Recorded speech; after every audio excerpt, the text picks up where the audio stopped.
Hello, my name is Chris Henderson, and to my left is Steve Mains, and we are here today to talk about the proposed James City County Consolidated Government Center that's proposed to be built at the intersection of Longhill Road and DePue Way. I have a background in commercial real estate development, having been in that business now for over 40 years. I've built several projects in James City County, most notably the Fresh Market Shopping Center Courthouse Commons. Steve has a different background, and I'll let Steve speak to that and why his analysis is particularly important for James City County taxpayers. Steve? Hello, I'm Steve Mains. I spent 30 years in the Army. The Army sent me here to William and Mary to get a PhD in computer science. And I spent many years when I was not deployed or stationed overseas doing budgeting for the military. I'm a small businessman and have lived in and around James City County for about 30 years.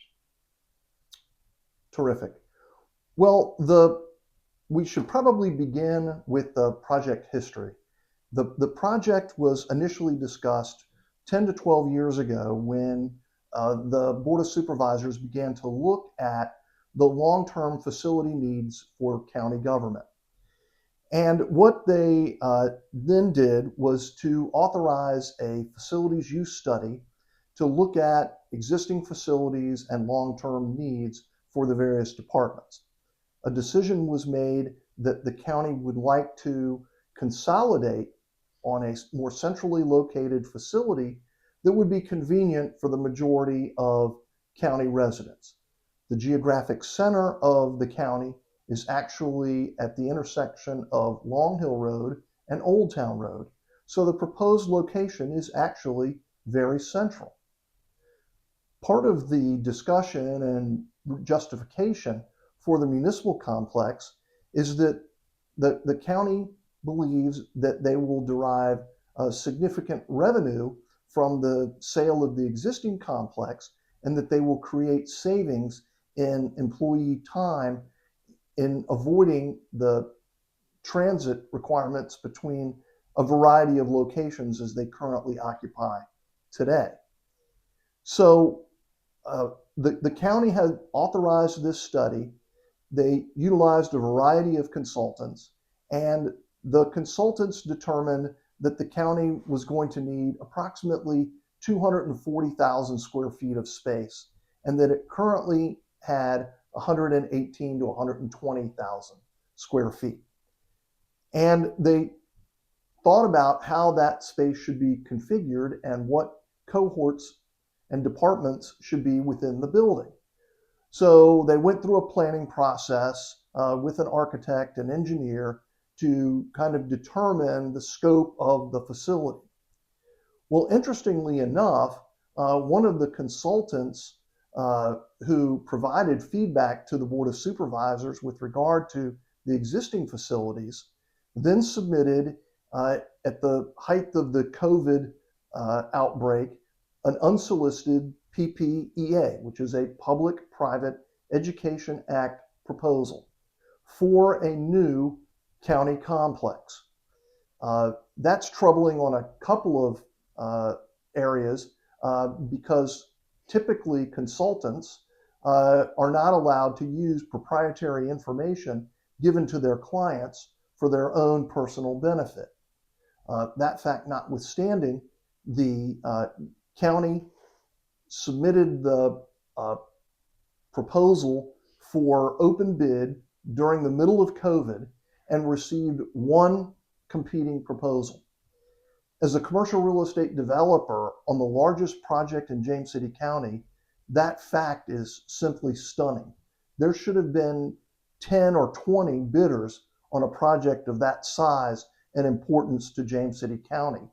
Yet, when county staff presented just one competing proposal, the county elected to proceed rather than to start over and re-advertise and go out and actually recruit builders and developers to offer concepts for the new municipal center. I had recommended to the county that they actually have a design competition so that we could get the greatest design and something that the entire community would be proud of. And so, unfortunately, we were left to choose between a single source and their architectural vision for what is the largest public project in James City County history. So, with that, I'm going to turn it over to Steve to talk about the financial impacts of spending $240 million and what that means for you and me as taxpayers. Steve? Well, thank you. It's not an exaggeration to say that this is a debt bomb that is aimed directly at our budget and will flat blow up our taxes. How do they fund this huge project? Make no mistake, it will increase your taxes. The county brings in about $255 million a year, which isn't enough to cover the $19 million per year in debt payments that they will incur. And this shortfall will come from raising your taxes. The supervisors forecast taxes going up an average of 5% a year, well above inflation. And that's written into the budget now. It could certainly be more. Remember, they didn't hesitate to raise your taxes 21% just in this last budget cycle. So these projected tax increases will bring about an additional $9 million annually. But that's $10 million short of the debt payments. So before the cost increases, other services are accounted for. The county won't start bringing in more revenue than the building is costing us for many years, forcing reliance on other taxes and fees like increased meals tax. And it squeezes schools, emergency services, and other county services in the early years until taxes can catch up with payments. What's worse, the supervisors have chosen to finance this through the Economic Development Authority, adding $9 million to the overall cost because EDA's interest rates are higher than the county's would be. Now, why would they choose to spend $9 million more than they had to? What benefit do we gain from that? Well, it's being done purely and simply because then the board does not have to take this to a vote in front of the people. It allows the supervisors to dismiss residents who have opposed the project, denying anyone who disagrees a voice in this massive decision. In summary, with the interest that we will pay, this will be a $362 million debt bomb with $19 million annual payments. It blows up our budget, it blows up our taxes, and these tax increases will make housing more expensive, harming the elderly on fixed incomes, new families, and the working poor. And it won't cover costs for years, risking essential services. So we urge James City County residents to demand accountability and a say in our county's future. Thank you. Well, thank you, Steve, for providing that important information about the fiscal impacts of this new mega center. It should be noted that in the recently approved budget for the 25-26 cycle, that James City County did not fully fund its police department and left unfunded close to $1 million of requested overtime pay for our police officers.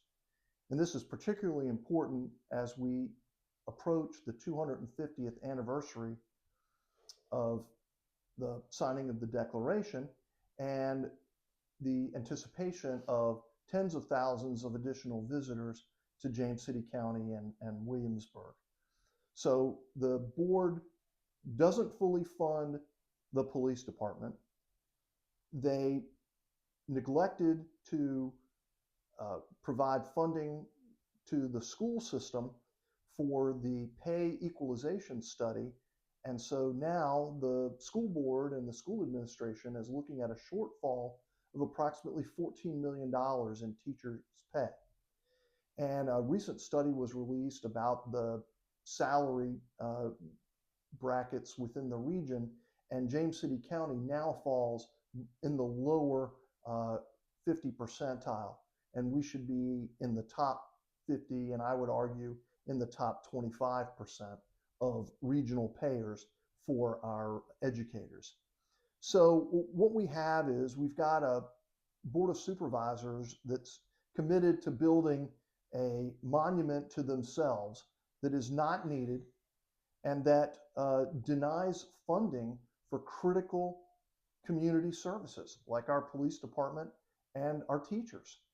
And there are options. The county doesn't like to talk about them, but there is an option for the county to remain in place and use the money that's saved from the reduction of our current debt as it's paid down.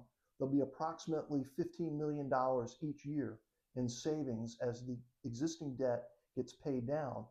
We could use that money to actually renovate and expand on the existing complex at Mounts Bay and incur no new debt. James City County is confronting potentially hundreds of thousands, hundreds of millions of dollars of additional capital requirements should the school system decide to separate from Williamsburg. We could be looking at building a middle school or a high school, and each one of those is $100 million or more. And should the Department of Water Quality and State Water Control Board determine that James City County will no longer be authorized to withdraw 6 million gallons per day from the Potomac Aquifer, we could be looking at having to spend upwards of $200 million on a reverse osmosis facility located on the Chickahominy River. That withdrawal has already been approved and was being recommended by the State Water Control Board several years ago. And thankfully, under Governor Youngkin's administration, we were able to receive a reprieve and extension. But there is no guarantee that a future governor will not look to reduce our groundwater withdrawal. So we have some big issues ahead of us. And as Steve correctly points out, this project is a debt bomb. And if we incur $250 million in debt, which represents $360 million, I believe is what you said. That's right. Steve. With interest. Right, with interest over 20 years or 25 years? 20 years. 20 years. Then we will not be in a position to borrow additional money to pay for new schools and a new water filtration system, and equally important, to keep taxes low for existing James City County citizens and taxpayers. It is clear to me that the Board of Supervisors is out of touch with the majority of James City County citizens. James City County citizens are struggling, and James City County believes that you are flush with money. And I have tried to convince them, unsuccessfully to this point, that James City County citizens do not have the appetite or the capacity to take on additional debt and to pay more in taxes, especially after the 21% increase in the last 2 years.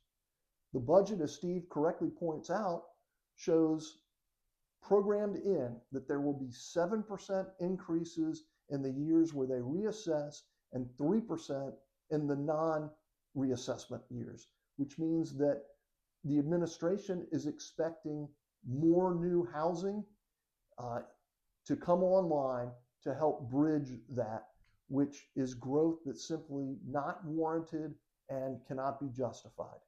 So for a board that claims to be no growth, slow growth, they have put the county in a position where they're going to have to approve growth in order to pay the bills. And so it's a very difficult situation. I believe that our Board of Supervisors are out of touch, and it's time that we elect people who will oppose this project and who will defund it and restore fiscal order to our house. So with that, Steve, if you have any final comments that you would like to make about the project and about what citizens can do, we'd like to hear that. Well, I think a very important point that you make is that people move here because they like the lifestyle here, which means that not a lot of growth. So people move here from Northern Virginia specifically because they like the small town feel. that we have here.